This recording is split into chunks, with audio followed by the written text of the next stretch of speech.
गिरा जा रहा हूं, उठा लो उठा लो प्रभु अपने दर से। लो गिरा जा रहा हूँ, संभालो संभालो प्रभु अपने दर से। अब तो न टालो, गिरा जा रहा हूं, उठा लो प्रभु अपने दर से। अब तो न टालो गिरा जा रहा हूँ, उठा लो प्रभु अपने दर से।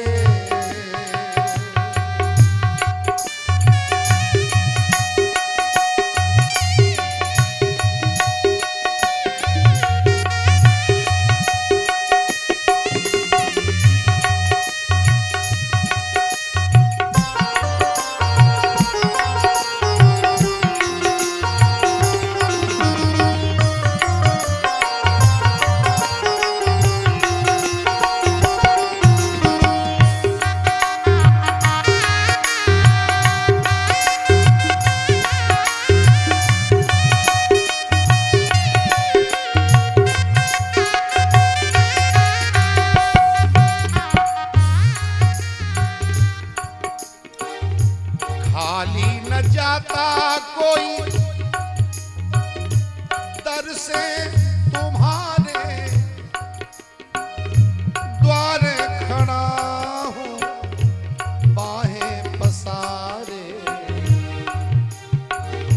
द्वार खाली न जाता कोई दर से तुम्हारे, द्वार खड़ा बाहें पसारे। चरणों की सेवा में, चरणों की सेवा में लगा लो गिरा जा रहा हूं, उठा लो प्रभु अपने दर से। अब तो न टालो, गिरा जा रहा हूं, उठा लो प्रभु अपने दर से। अब तो न टालो गिरा जा रहा हूँ, उठा लो प्रभु अपने दर से।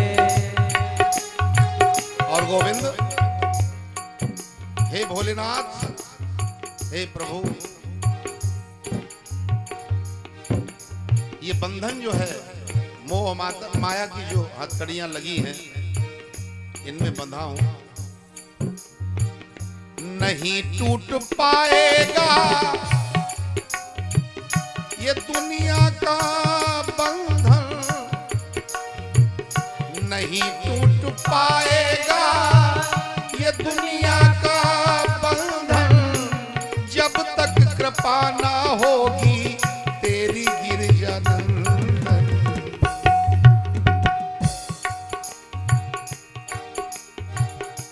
हमारे जीवन की ये हथकड़ी बेड़ियां जब तक नहीं टूटेगी, जब तक आपकी कृपा नहीं होगी नाथ। नहीं टूट पाएगा ये दुनिया का बंधन, जब तक कृपा ना होगी तेरी रघुनंदन। कदम लड़खड़ाते हैं, कदम लड़खड़ाते हैं, संभालो गिरा जा रहा हूं, उठा लो प्रभु अपने दर से। अब तो न टालो, गिरा जा रहा हूं, उठा लो प्रभु अपने दर से।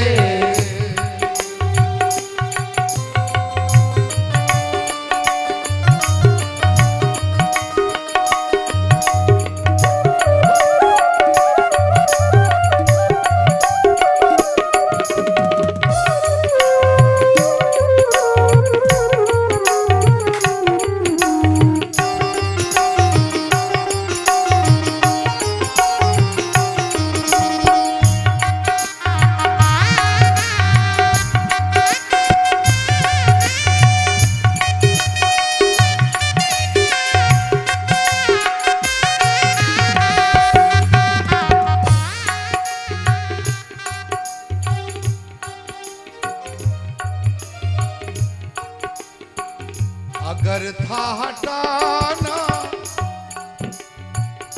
फिर क्यों बुलाया, सोते ही रहने देते फिर क्यों जगाया।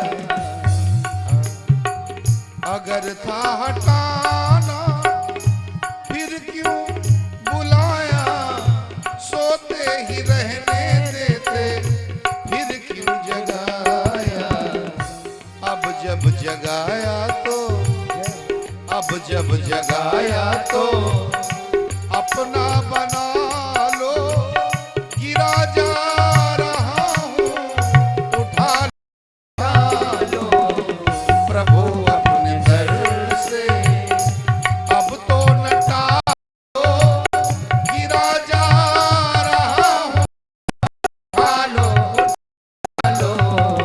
प्रभु अपने दर से अब तो न टालो, गिरा जा रहा हूँ उठा लो, उठा लो। प्रभु अपने दर से, प्रभु अपने दर से प्रभु अपने दर से अब तो न टालो, गिरा जा रहा हूँ उठा लो, उठा लो।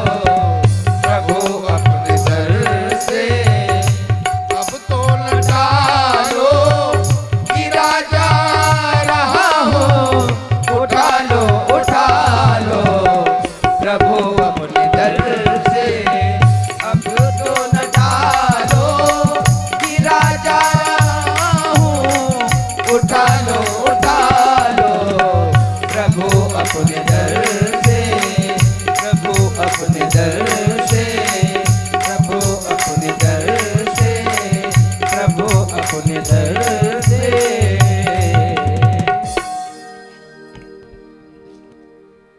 प्रभु अपने दर से अब तो न टालो,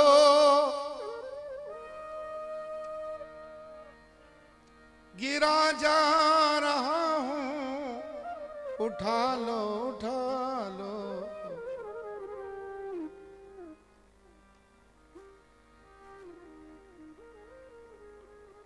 बोलिए शंकर भगवान की जय हो, श्री शिव महापुराण की जय हो। श्री सूत जी महाराज कहते हैं, सौनक जी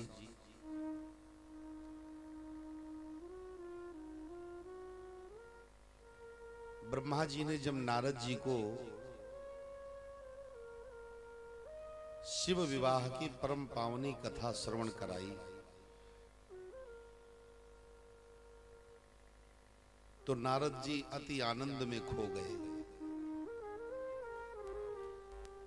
और कहने लगे, पिताजी अब आप हमें कुमार चरित्र की लीला सुनाने का की कृपा करें कि कैलाश पर भगवान ने कौन सी सुंदर लीलाएं की, कैसे स्वामी कार्तिकेय और गणेश जी का जन्म हुआ, तारकासुर का वध किस प्रकार से हुआ।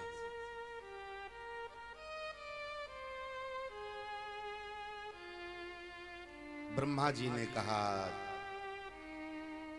चरितम शृणु वक्ष्यामि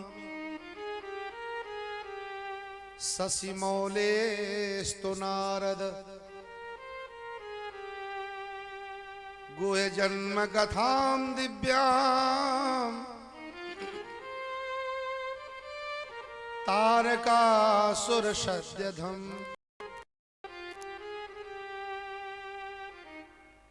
हे नारद, मैं तुम्हें कार्तिक जन्म और उनके द्वारा तारकासुर के वध की दिव्य कथा सुनाता हूं। जी कहते हैं कि जब भोले बाबा विवाह कर कैलाश पर आए तो उन्होंने तारकासुर के द्वारा भक्तों को दी जा रही पीड़ा पर विचार किया।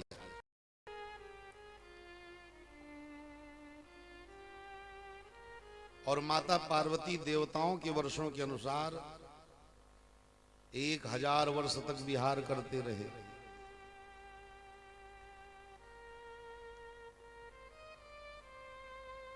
लोक कल्याण के लिए विहार करते हुए भगवान शिव को और माता पार्वती को ये इतना समय सिर्फ क्षण मात्र मालूम पड़ा, जैसे ये समय पल भर में जो है कट गया हो। और इधर देवता सभी परेशान हैं। मेरु पर्वत की गुफाओं में छिपे हुए देवता आपस में विचार कर रहे थे कि भोले बाबा ने विवाह तो हमारे कल्याण के लिए किया, किंतु अभी उनको कोई पुत्र क्यों नहीं प्राप्त हुआ।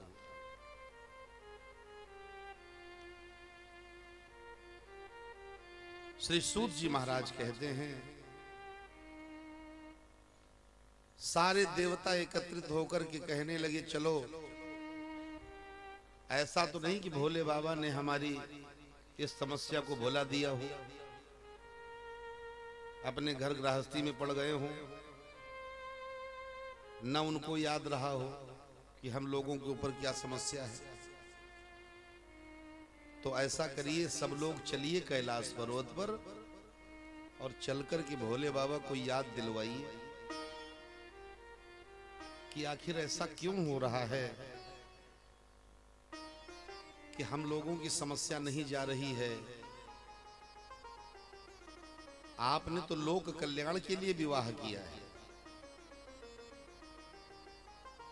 और उधर से सारे देवता कैलाश पर्वत की तरफ चले और इधर शक्ति और शक्तिमान के विहार से धरती कांप उठी, पवन स्तंभित हो गया। भोले बाबा और मां पार्वती गुफा में विहार कर रहे थे और इधर ब्रह्मा जी सब देवताओं सहित भगवान विष्णु के पास आए। विष्णु भगवान को लेकर के सब देवता कैलाश आ गए और भगवान शिव और माता पार्वती जिस गुफा में प्रविष्ट हुए थे उसी गुफा के द्वार पर जाकर के सब देवता भगवान शिव को पुकारने लगे। किम करोषि महादेवा भ्यंतरे परमेश्वर तारकार्तां सुरान् सर्वान् पाहिनः शरणागतान्।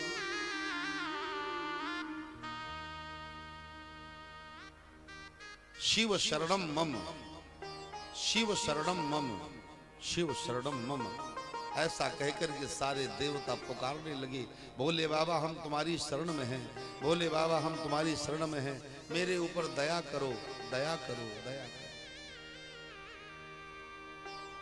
और उधर मां पार्वती और भोले बाबा का विहार पूर्ण नहीं हो पाया था। बीच में ही छोड़ करके भोले बाबा उन लोगों की पुकार सुनकर के गुफा के बाहर आ गए। और भक्त वत्सल भगवान जब असमय में ही गुफा के द्वार पर आ गए और देवताओं ने भगवान भोले बाबा की स्तुति की, शिव जी बोले, कहने लगे, हे देवताओं, मैं तुम्हारे आने का कारण जानना चाहता हूं। अब जो होना था सो तो हो गया, अब मेरा तेज जो है वो स्खलित हो गया है, अब इसे कौन धारण करेगा। तुम लोगों ने असमय हमको आवाज दी और जब असमय आवाज दी तो मैं तुम लोगों की आवाज पर बाहर निकल आया। अब ये मेरे तेज को कौन धारण करेगा।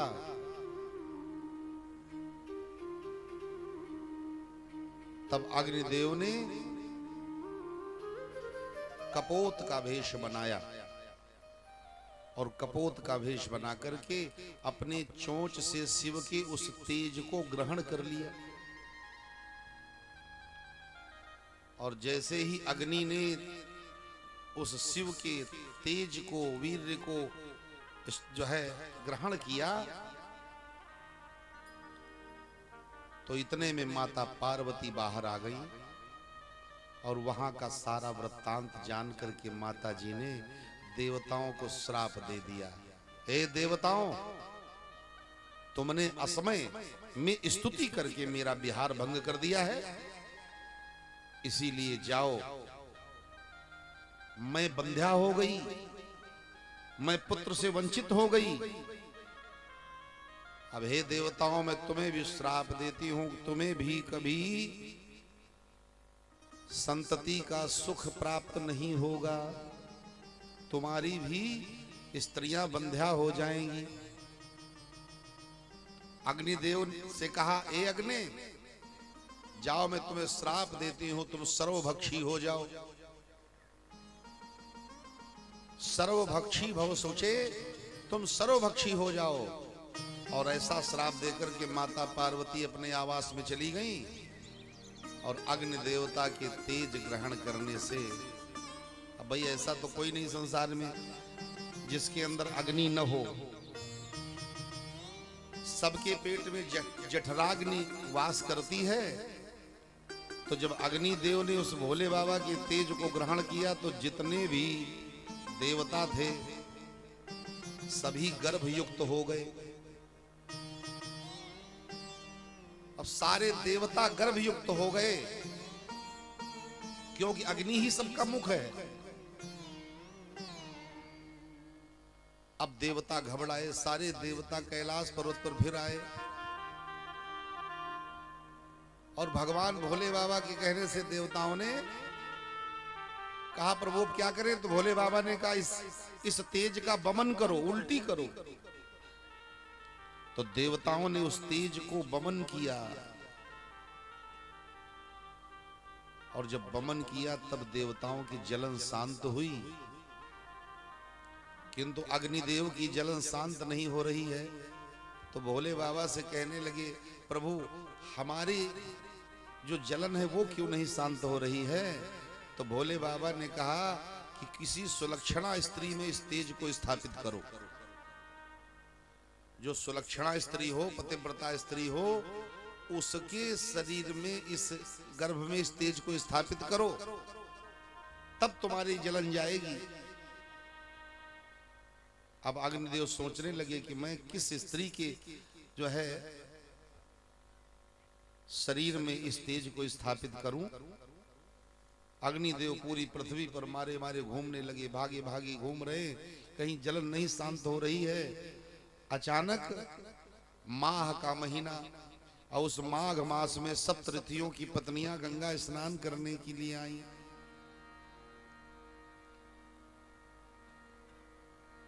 गंगा में स्नान कर रही है माघ मास में, क्योंकि माघ का मास जो है बड़ा पवित्र मास माना गया है।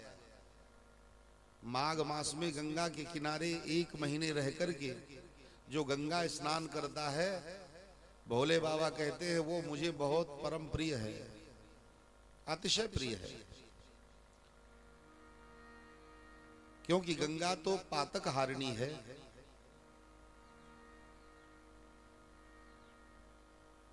गंग सकल मुद मंगल मूला, सब सुख करनी हरनि भव सूला। सब सुख करनी हरनि भव सूला। वो सप्तऋषियों की पत्नी जो 7 थी,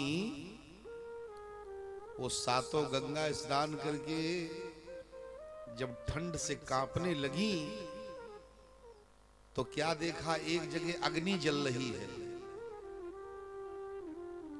दौड़ करके वो अग्नि को घेर करके खड़ी हो गई और उसी क्षण अग्नि को मौका मिल गया। अग्निदेव को मौका मिल गया तो अग्निदेव ने क्या किया, उन स्त्रियों के रोम कूपों के द्वारा उस शिव का तेज उन सातों के शरीर में विद्यमान कर दिया। बोलो शंकर भगवान की जय हो। अब देखो, सात जो सप्तर्षियां थी, सप्तर्षियों की पत्नियां, वो सात थी, किंतु सात तो वहां पर पहुंची, बस वशिष्ठ की जो पत्नी अरुंधति थी वो नहीं अग्निदेव के पास गई। तो 6 के शरीर में अग्निदेव ने भोले बाबा का वो जो तेज था वो स्थापित कर दिया। अब वो 6 गर्भवती हो गई। बोलो शंकर भगवान की। और जब 6 जो है ऋषि पत्नियां गर्भवती हुई, तो जब अपने अपने कुटिया में पहुंची तो ऋषियों ने देखा और उन ऋषियों ने कहा, अरे ये क्या मैं देख रहा हूं, ये किसका पाप लेकर के आई हो। माघ महीने में हम सब यहां तपस्या करने आए हैं और ये मैं क्या देख रहा हूं। जाओ तुम मेरे कुटिया से निकल जाओ। उन 6 ऋषियों ने अपनी अपनी पत्नियों को त्याग दिया, घर से निकाल दिया। 6 मिलकर के महाराज हिम शिखर पर पहुंची हैं और हिम शिखर पर जब पहुंची तो वो भोले बाबा का तेज इतना प्रबल है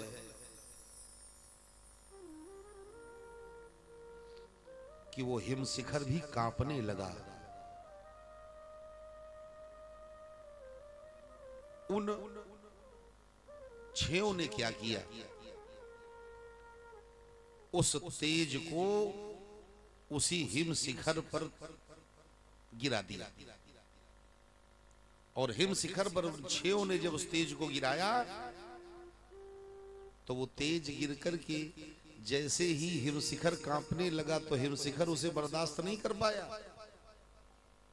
तो हिम शिखर ने गंगा जी को सौंप दिया। अब वो तेज गंगा जी भी धारण नहीं कर पाई, गंगा जी के भी क्षमता से बाहर है वो। तो गंगा जी ने क्या किया, अपने किनारे जो घास फूस और सरकंडे होते हैं उनको सौंप दिया। और उस तेज को जब अपने किनारे सरकंडों के पास में सौंप दिया तो वहीं पर एक बालक प्रकट हो गया। और वो बालक के रूप में जब वो तेज परिणत हुआ, मार्ग शीर्ष का महीना है, अगहन का महीना है, और अगहन मास के शुक्ल पक्ष की षष्ठी तिथि को शिवपुत्र का पृथ्वी पर प्रादुर्भाव हुआ।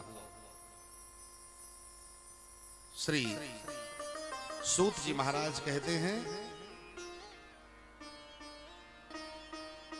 बालक जब रोता है तो पृथ्वी डगमगा रही है, जैसे कंपन हो रहा है पृथ्वी में। संयोग से उसी जगह से विश्वामित्र जी जा रहे थे। तस्मिन् वसरे तात विश्वामित्रः प्रतापवान प्रेरितो विधिना तत्रा गच्छत्प्रीतो यदृक्षया। विश्वामित्र ने देखा, अरे ये तो शिवपुत्र है। तो विश्वामित्र ने उस बालक की स्तुति की, आराधना की। तो बालक बोल उठा, हे महाज्ञानी,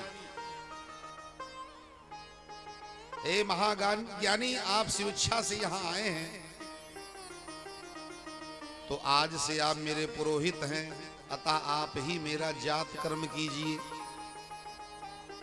तो विश्वामित्र ने कहा, क्षमा करना, मैं ब्राह्मण नहीं हूं, मैं तो क्षत्रिय हूं, और क्षत्रिय कैसे जात कर्म कर सकता है। तो शिवपुत्र ने कहा, हे विश्वामित्र, मैं आपको वरदान देता हूं, आज से आप ब्रह्मर्षि हो गए। देखो, विश्वामित्र को दुनिया ब्रह्मर्षि कहती थी, लेकिन वशिष्ठ ने कभी ब्रह्मर्षि नहीं कहा। और वशिष्ठ ने जब ब्रह्मर्षि नहीं कहा तो एक दिन विश्वामित्र ने मन में सोचा कि वशिष्ठ का मैं वध कर दूं तो मैं पूर्ण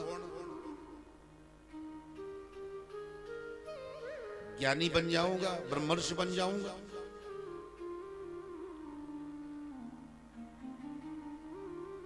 विश्वामित्र ने उठाई तलवार और वशिष्ठ को मारने के लिए पहुंच गए। पूर्णिमा तिथि है, पूर्ण चंद्रमा खिला हुआ है। अरुंधति और वशिष्ठ अपनी कुटिया में लेटे हुए हैं और विश्वामित्र जाकर के कुटिया के पीछे तलवार लेकर के बैठ गए।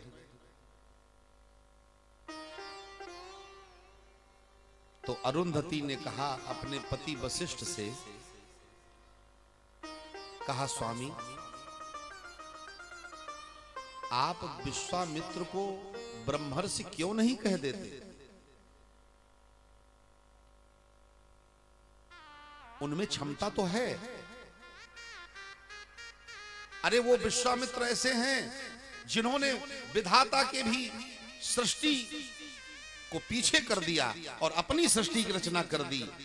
अरे इतने बड़े महात्मा संत हैं, आप एक बार उनसे क्यों नहीं कह देते ब्रह्मर्षि? और महाराज विश्वामित्र कुटिया के पीछे तलवार लिए बस वशिष्ठ को वध करने के लिए तैयार ही हैं। ये सो जाए, मैं इनको खत्म कर दूं। तो वशिष्ठ बोले, कहने लगे, सुनो देवी, विश्वामित्र पूर्ण रूप से ब्रह्मर्षि ही हैं, बस थोड़ी सी कमी है। अरे ब्रह्मर्षि विश्वामित्र तो ऐसे चमक रहे हैं जैसे ये पूर्णिमा का चांद चमकता है, कोई कसर नहीं है, ब्रह्मर्षि ही है। किंतु बस थोड़ी सी कसर है। अगर विश्वामित्र अपने क्रोध का त्याग कर दें तो मैं उनको ब्रह्मर्षि ही कहूंगा। मैंने आज के वर्षों पहले विश्वामित्र को ब्रह्मर्षि स्वीकार कर लिया है, लेकिन मैं उनके मुंह पर कभी ब्रह्मर्षि नहीं कहता, क्योंकि उनको अभी क्रोध ने अपने वश में कर रखा है। देखो, ये क्रोध भी पाप का मूल होता है। आप दिन भर दान पुण्य करें, नाम जप करें और खूब सत्कर्म करें, और उसके बाद में एक बार आप क्रोध कर दें तो आपका जो किया हुआ पुण्य है वो क्षय हो जाता है। ज्ञानी का ज्ञान काम से नहीं, क्रोध से चला जाता है। वशिष्ठ ने कहा कि विश्वामित्र 100% ब्रह्मर्षि ही हैं, किंतु मैं उनके मुंह पर इसलिए ब्रह्मर्षि नहीं कहता हूं क्योंकि उनको क्रोध ने अपने बस में कर रखा है।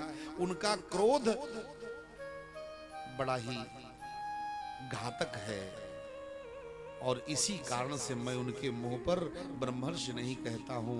नहीं तो मैंने तो बहुत पहले इनको ब्रह्मर्षि स्वीकार कर लिया था। और जैसे ही वशिष्ठ ने ये बात कही, हाथ में जो खंजर था उसे फेंक दिया विश्वामित्र ने और कुटिया के अंदर प्रवेश कर गए और जाकर के वशिष्ठ के चरणों पे गिर पड़े। क्षम्यताम क्षम्यताम, मुझे क्षमा कर दो, मैं तो बहुत बड़ा पाप करने जा रहा था, मैं तो आपका वध करने जा रहा था। जब आपके मुंह से ये बात सुनी तो मुझे ज्ञान हो गया और जैसे ही चरणों पे गिर गए, अश्रुपात करने लगे विश्वामित्र, वैसे ही वशिष्ठ उठे, कहने लगे, कहिए ब्रह्मर्षि। ओहो, ये शब्द सुनने के लिए ही सारा फसाद था। विश्वामित्र, आज से तुम हो गए ब्रह्मर्षि, क्योंकि आज तुम्हें मैंने देखा है कि तुम्हारे अंदर भी झुकाव है। जब साधना हो, सत्कर्म हो, तो कुछ लचीलापन भी होना चाहिए, अकड़ नहीं होनी चाहिए।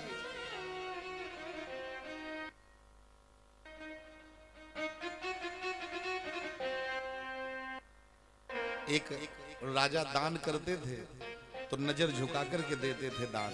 तो लोगों ने कहा नजर क्यों झुकाते हो?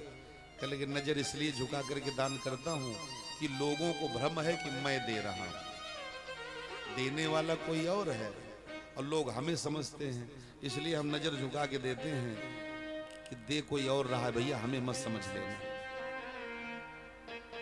कैसा सुंदर भाव है। देनहार कोई और है, तासे नीचे नयन, अरे देने वाला कोई और है।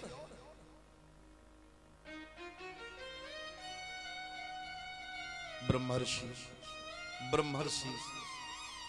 ऐसा कहकर के वशिष्ठ ने विश्वामित्र को गले से लगा लिया। आज से तुम ब्रह्मर्षि हो, क्रोध का तुम्हारा त्याग हो गया। तो वही ये विश्वामित्र कहने लगे कि मैं क्षत्रिय हूं। तो कुमार स्वामी ने भी कहा जाओ आज से तुम ब्रह्मर्षि हो मेरी तरफ से भी, और ऐसा कह दिया। और विश्वामित्र जी ने शिवपुत्र का जात कर्म संस्कार संपन्न किया। और उसी समय वहां पर अग्निदेव प्रकट हो गए और उन्होंने बालक को गले लगा करके उसका स्तवन किया तथा अपनी शक्तियां बालक को प्रदान की।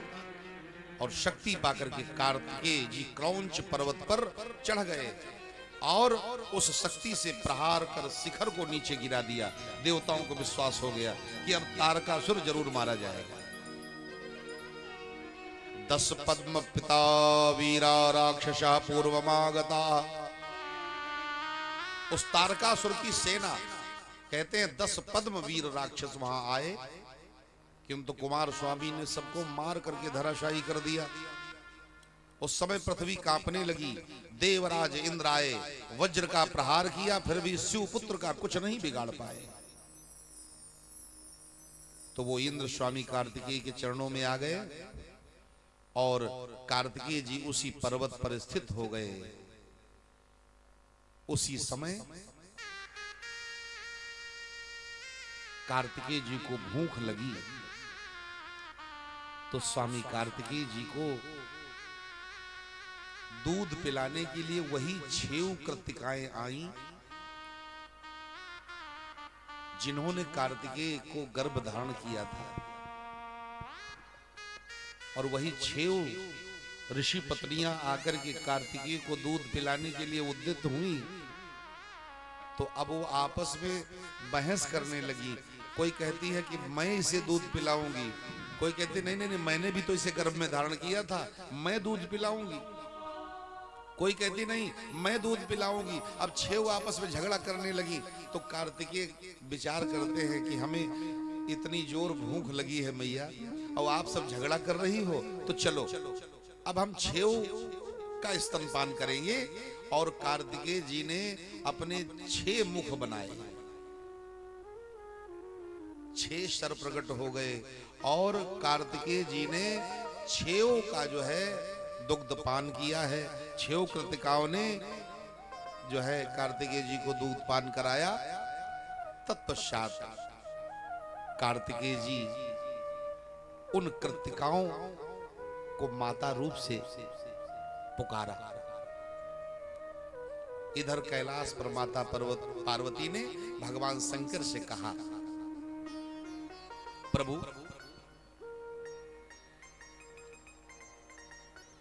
आपका जो तेज है वो नष्ट नहीं हो सकता। अब आप बताइए हमारा बेटा कहां है? आपका जो तेज देवताओं में अग्निदेव ने जो कपोत बनकर के ग्रहण किया था वो तेज नष्ट नहीं हुआ है। आखिर मेरा पुत्र है कहां? तो भोले बाबा ने तुरंत अपना त्रिशूल उठाया और उठ करके और माता पार्वती के साथ चल पड़े अपने पुत्र को ढूंढने के लिए। बोलिए शंकर भगवान की जय हो। और पृथ्वी पर विचरण करने लगे भोले बाबा कि मेरा पुत्र है कहां, क्योंकि तेज तो नष्ट नहीं हो सकता। देवता प्रसन्न है क्योंकि कुमार स्वामी का जो है जन्म हो चुका है और अब तारकासुर का वध निश्चित हो गया है। सभी देव भोले बाबा की स्तुति कर रहे हैं, प्रभु आपने जो जन कल्याण के लिए विवाह किया था वो कार्य संपन्न हो रहा है।